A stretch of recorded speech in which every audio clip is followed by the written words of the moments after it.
Welcome in. Welcome in. This is our January reading wrap up. First video of the year. We are so inspired by books now. So we have compiled our reads. And our thoughts and everything. Yes, we even wrote it all out. So we can talk about it. So we're excited. Emma read how many? 11. And we're going to put our rating scale, like a whole thing on Canva about you, based off of what things are. You know, the vibe. So if you're curious about anything, it'll be there. So my first book of the month was One Golden Summer by Carly Fortune. This book is about a girl named Alice, and she and her nan are taking a summer vacation trip back to where she went with her nan when she was 17. And it kind of jump started her whole career when she was there. She took a picture of these guys on a yellow speedboat, and so that became her career as a photographer. She posted that to everything, and it made her big. And now the person that is running the Airbnb for her and her grandma for the summer is somebody that's like a nuisance, but they kind of have a romance. And that's how it goes. It's One Golden Summer. I love it. It was super cute. So my pros for this book were, I thought the romance was cute. I liked the plot and the summer vibes. I was reading it in January, and it really did make me feel like warm and fuzzy. Cons, the guy came on very strong in the beginning. Like really strong. And I don't like that. But I pushed through, and it ended up getting so much better. And I also thought the plot with the grandma, like towards the end and her past, it was just like a little cheesy. But that's okay. Overall, it was a pretty good romance. I highly recommend. Okay. My first one is You Deserve Each Other. This is about Naomi and Nicholas. They're about to be married in 3 months, but I guess there's just been some rising issues between the two of them. They've not been getting along. I mean, it's like a petty thing back and forth between the two, and they both don't want to pay for the wedding. They've already started to, so they want each other to get the out. Like, she doesn't want to say no and break up or whatever. Mm-hmm. But they just slowly start to fall back in love with each other. It's a story about that. But they like prank each other, and they're like mad at each other, but they don't want to say that they're mad at each other. So it's like that whole thing. Mm-hmm. I believe I rated this 3 stars. I just didn't love the ending. Sorry, I'll tell you the pros first. I liked some of the relatable things that Naomi would say and talk about, you know, her choices and what led her to where she was in the present moment. Mm-hmm. And I liked Nicholas enough, but it just wasn't something that impacted me to a certain extent, like an Emily Henry book. So I did enjoy my time, but it could have been better, definitely. But it wasn't bad. I would recommend it to other people if you're looking for that, but it just wasn't anything that blew me out of this water, you know? Right. So my next book was Mate. Me and Emma both read this at the same time, like back to back. Lily hyped this book up to anyone and everybody that would talk to her. At work.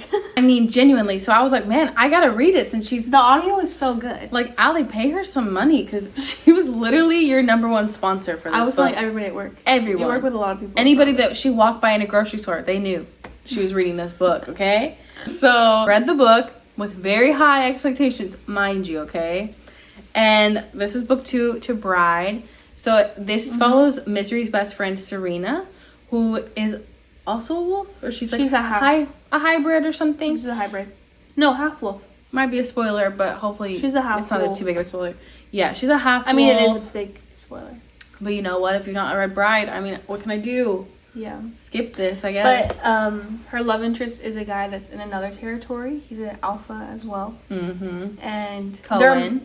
Cohen. And they're mated to be together, you know, at least in a primal sense. They're supposed to be together. Yeah. Which it kind of flips it, because they just don't want to be together. Yeah.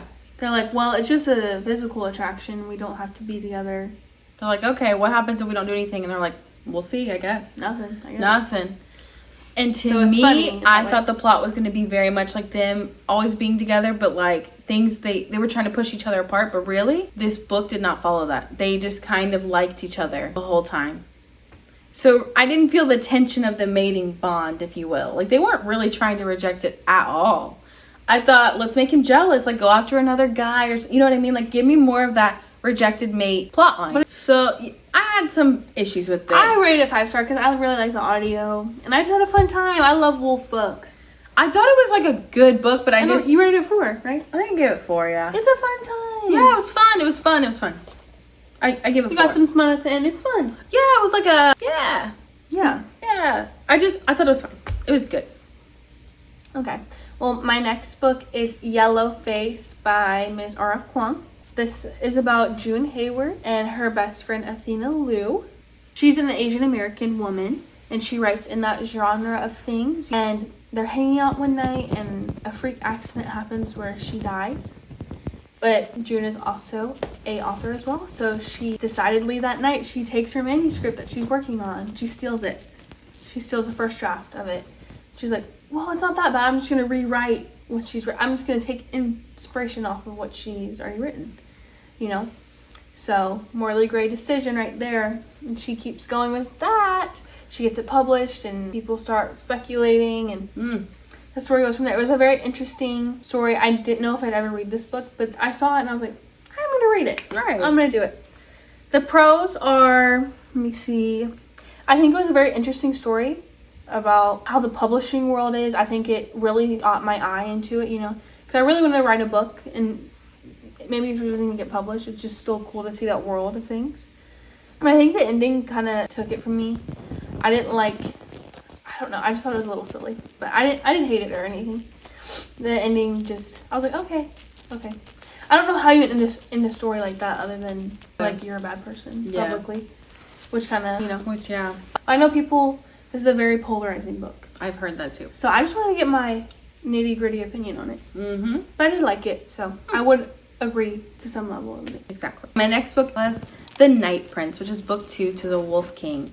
And this literally just picks up where that book leaves off. And if you don't know what that book is about, it's about Aurora, and she's a princess.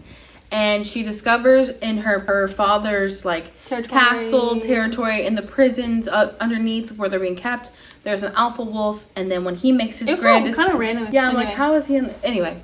So she like goes into the dungeons area, sees him there, and she like wants to save him. She helps break him out, I believe, in that book. And then he's like, "Do you want to come with me? Because I know you're not force you to I know you're not treated well here, because of the person she's being forced to marry." And she agrees, and she goes with him. So now she's in the like wolf kingdom, if you will. Okay, like the wolf territories. That's gonna have to be her alpha. Yeah, and now he's like her alpha, and then like there's a bunch of other wolves and alphas around. It's interesting. It's very interesting. Each clan, because it's kind of like Outlander. Yeah. It's mixing those two and a little bit of ACOTAR.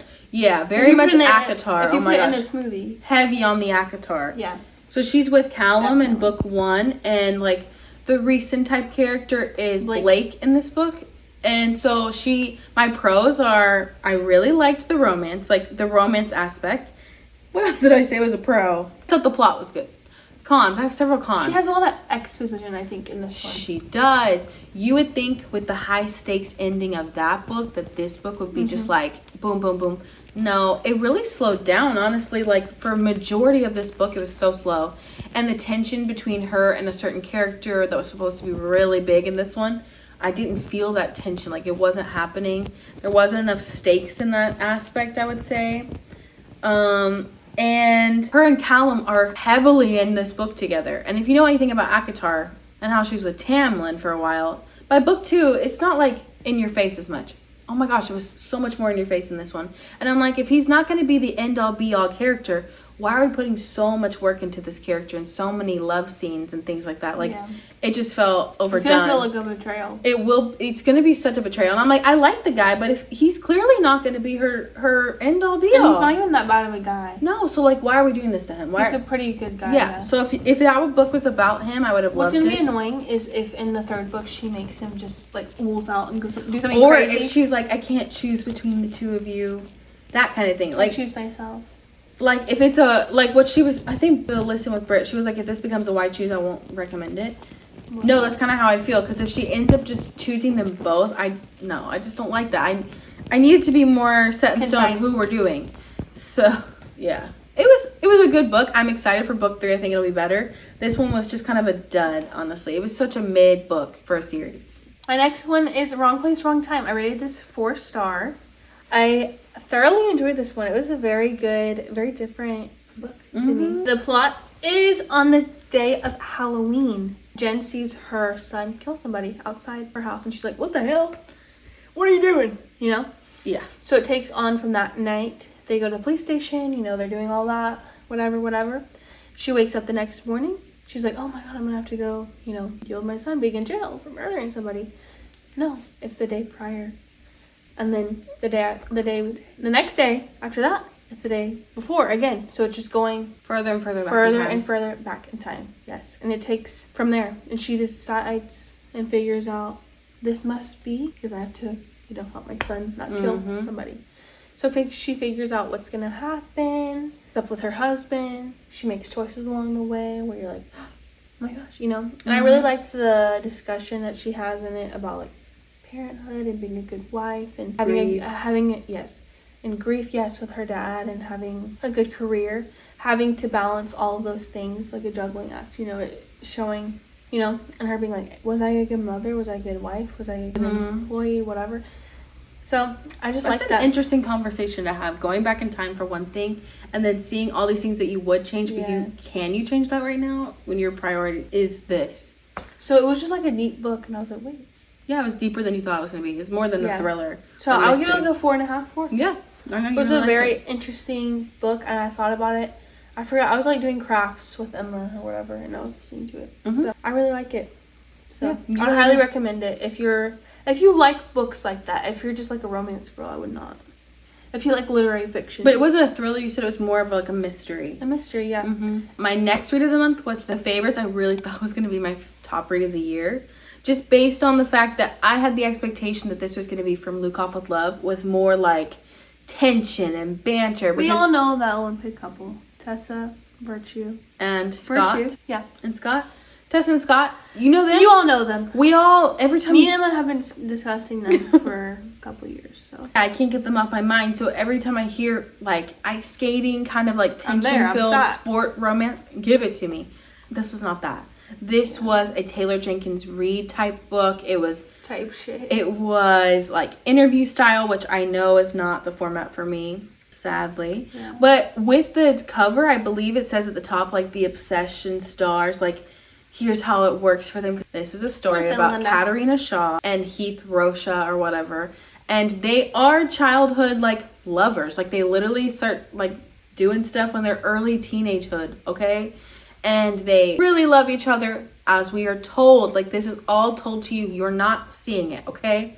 You're like, oh, these two people in love.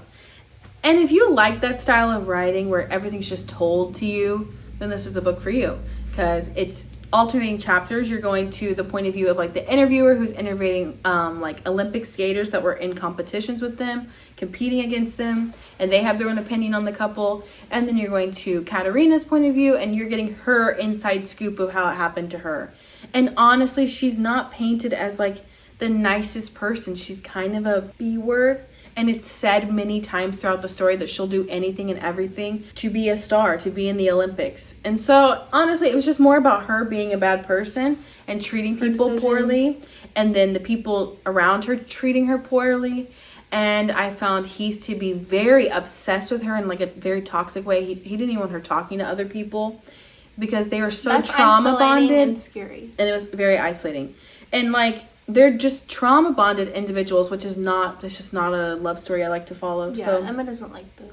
No, because it's so toxic, I feel like. Yeah, I need an escape from you. Yeah, like if you feel like you couldn't like go outside and talk to an Olympic skater that you're in the league with.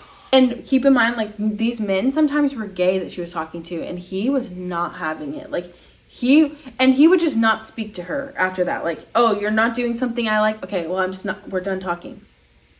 And every time, like, they would come back together over and over and over again, there was no redemption for him. He did not really say sorry. They just, like, started kissing and went back to the way it was because something traumatic happened to her at some point. And she would just crawl right back to him every time something happened. Just, yeah, it wasn't for me. I did not like this book really at all. I barely liked reading it. I was really struggling, so. My last book I finished this month was A Shadow in the Wind. It's a honker. Yeah, Emma has been wanting me to read this forever. I've been hyping this book up. For a while. Okay. This is about Serafina and Ash.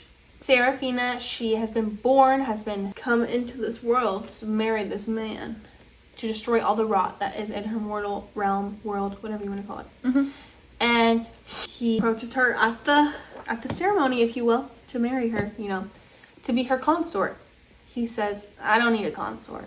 That's what he said. Deuces. Yeah. That's what he said, yeah. He said, bye, girl. I don't need you. And the story just takes off from there. Her stepfather is king of the mortal realm area, and her stepbrother and her stepsister, and then her mother and how her mom treats her. But she's a maiden in this area. And they believe her to be like disgusting, and they think that she's the reason the rot continues because she was so disgusting he didn't want to marry her. Yeah. So it just takes off from there. And what's going to happen with the rot is the whole world going to die. Basically, just be destroyed because of her. Yeah. But Ash is the primal of death. So in order to kill him, she needs to fall in love with him. Basically, in a nutshell. Like, she needs to kill him, gaining his trust. Yeah, that's why she was supposed to marry him, so that she would have enough trust to be able to kill him. Yeah. So when she calls upon him, when they call upon him to come, he's like, nah, I don't want you. I don't want you, girl. You know? And she's like, exactly. You know? But it was so yummy and It delicious. was. And it's a good fantasy, slow burn, yummy time. Highly recommend. Thank you, Emma, for this read. You're so welcome. Okay, the next book I read was The Road of Bones. And I tried to read this like 2 or 3 years ago, and I was not having it. Like, I was so bored, so confused. The names are so confusing. Like the plot aspects, where it's like Viking mythology type stuff, the words are very interesting. So I tried this time with audiobook. Much better because they just fly right through the words I'm not understanding. And it's about Scylla, and she is a girl on the run. In the very beginning of the book, she's traveling with her father. Her father's like, we need to go. We need to get you to safety because some people are after you. And he gets killed on the road on this journey. And in that process, she's like, okay, well, I still need to get to said place to be safe. Who can take me to that place since I'm being hunted by these people? And so she like jumps in the wagon of this mercenary group of Vikings called the Blood Axe Crew. And she's got like a little romance going on. And then like there's fun aspects of the plot that I liked. I did really like the romance, and I did like the character. Like, I think she did really good characters in this book. Like, you felt like you knew who each person was individually. Cons. This book is very, very long, and it went up and down, like there would be really high actions of something, and then it would just kind of die off and things would be fine, and there's like no stakes all of a sudden. And then it'd be like, oh wait, remember there's really high stakes. This person's hunting you all of a sudden again. Oh wait, okay, we outran them. Let's keep going. And then it would just happen over and over and over. And so I kind of found a little silly. I also didn't like having a plot point. Like the chapters would alternate and you'd be inside the head of the person that's hunting them. Why? Like, I don't need to, you know what I mean? I didn't need to be in that person's brain, I guess I would say. So I thought that was a little meh. And I thought the ending was just so, it was not in my favorite way of telling a story, I guess. Yeah. So yeah. And the second book is going to be about like way more characters, more point of views. And I just don't know if I'd continue. So that's how I feel. Okay, The Ministry of Time. This book is about like a government system going on. I don't really remember the name. And it's like a new research team that they're developing where they're going to have expats for this like civil servant group of the government. And our main character, who I don't know their name because she doesn't have one, she gets one of these expats. And her person is from like the 1800s. And he died in like an Arctic mission, if you will. And so like their job is to see how they are pulled from the past, right? And then you have to see how they develop with modern technology and things like that, and just see how their brain handles it. I don't really know why at all. Pros, I think I think time travel is such a cool idea. So most books with that I'm interested in reading just to see how people plan it. But I thought this book executed it a little poorly because you are going back in time in his chapters to see how he died and like things went wrong in his mission. And then in the present, you just have our two main characters kind of cohabitating for a long time before they start a romance. Because they're living together and having to be like husband and wife basically.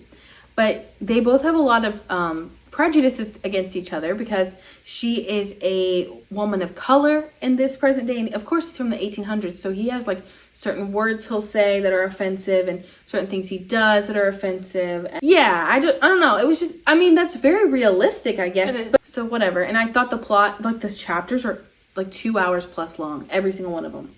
I don't know. I didn't love the book. I just didn't love the book. I didn't like the ending at all. I thought the ending was so... I guess that's why it's not a romance, right? Moving on. Next one is We Who Will Die. This is so hyped up like by everybody. And I literally started the book thinking I was going to be obsessed with it. And about 40-50% in, I was like, no, this is actually not good at all. I don't know why I was so excited to read this. It's about Arvel, and she was a girl who won in a like trial type. What do they call it? Trials? I haven't read it. No, but like think Hunger Games, but like when she was younger, she had to enter into this. Like they're required as people in this world, and it's Roman inspired. She does the trials, she wins, she's the champion, but she like lost her best friend along the way, all that. And you just are told this, okay? Then her brother has a lung condition, and she's of course the oldest sibling, taking care of everybody around her. She's the mom figure. So in order to help her brother, she's like working a lot of odd jobs. And then this vampire buys out all the lung drafts to like help her brother. And he's like, I need you to do this for me. And in order to save your brother, you have to make a deal with me. So she ends up making this deal to save her brother and entering into this thing where she's, yeah. And that You're taking it at a vulnerable moment. very like her brother's purple and dying, and she's like, I don't like that. Fine, I'll do it. You're a bad person. Con. He's a Klaus. Every man in this book is in love with her. Like every single person she meets, they're like they have some past connection or something going on. I don't like that. Like, why is everybody obsessed with you? Yeah. That bothers me. Second of all, the plot really died off. The love interests are so bland. Like I literally know nothing about them besides like a few dots. Okay, this is not thought out. The plot was not thought out. I literally got to the end and I'm like, what did you even think this through? Like you just decided, your fingers just typed that out and you just left it, like no thought about it. Meh. Moving on. Rose and Chains. This was actually really good. Hermione is my life currently and always, I think forever. I need to buy you a Hermione shirt. You really do. Like I can't stop talking about Hermione. I can't stop thinking about Hermione. So this book is a Hermione fanfiction. I'm a child of fanfiction. Real book. And oh my gosh, it was so good. But literally, if you read Hermione fanfiction, like this is just Hermione. Like her name's Bryony. Bryony. His name's Tovin, which you can get away with that one. But Brian, I don't know. Whatever. And this book is about his name's Tovin. So this book is about Bryony Rosewood, and she's the princess of a king, of course, right? And then her people are called Everson, and they do mind magic. And then Tovin's people are called, what are they called? What are they called? Bombardsons. And they do Bombardsons. I don't know. They do heart magic, okay? And then this is a very dark story where the Bombardsons people like kind of kill the king, and they capture all the women, Handmaid's Tale style, and they sell them off like cattle, basically. And so she is sold to Tobin for like $65,000, okay? Which is insane amount of money when the other girls are going for way less. Because she's a princess, because she has her virtue, because of all this stuff, okay? Now, Tovin, thank God this is in their point of view. He doesn't want to do anything bad to her.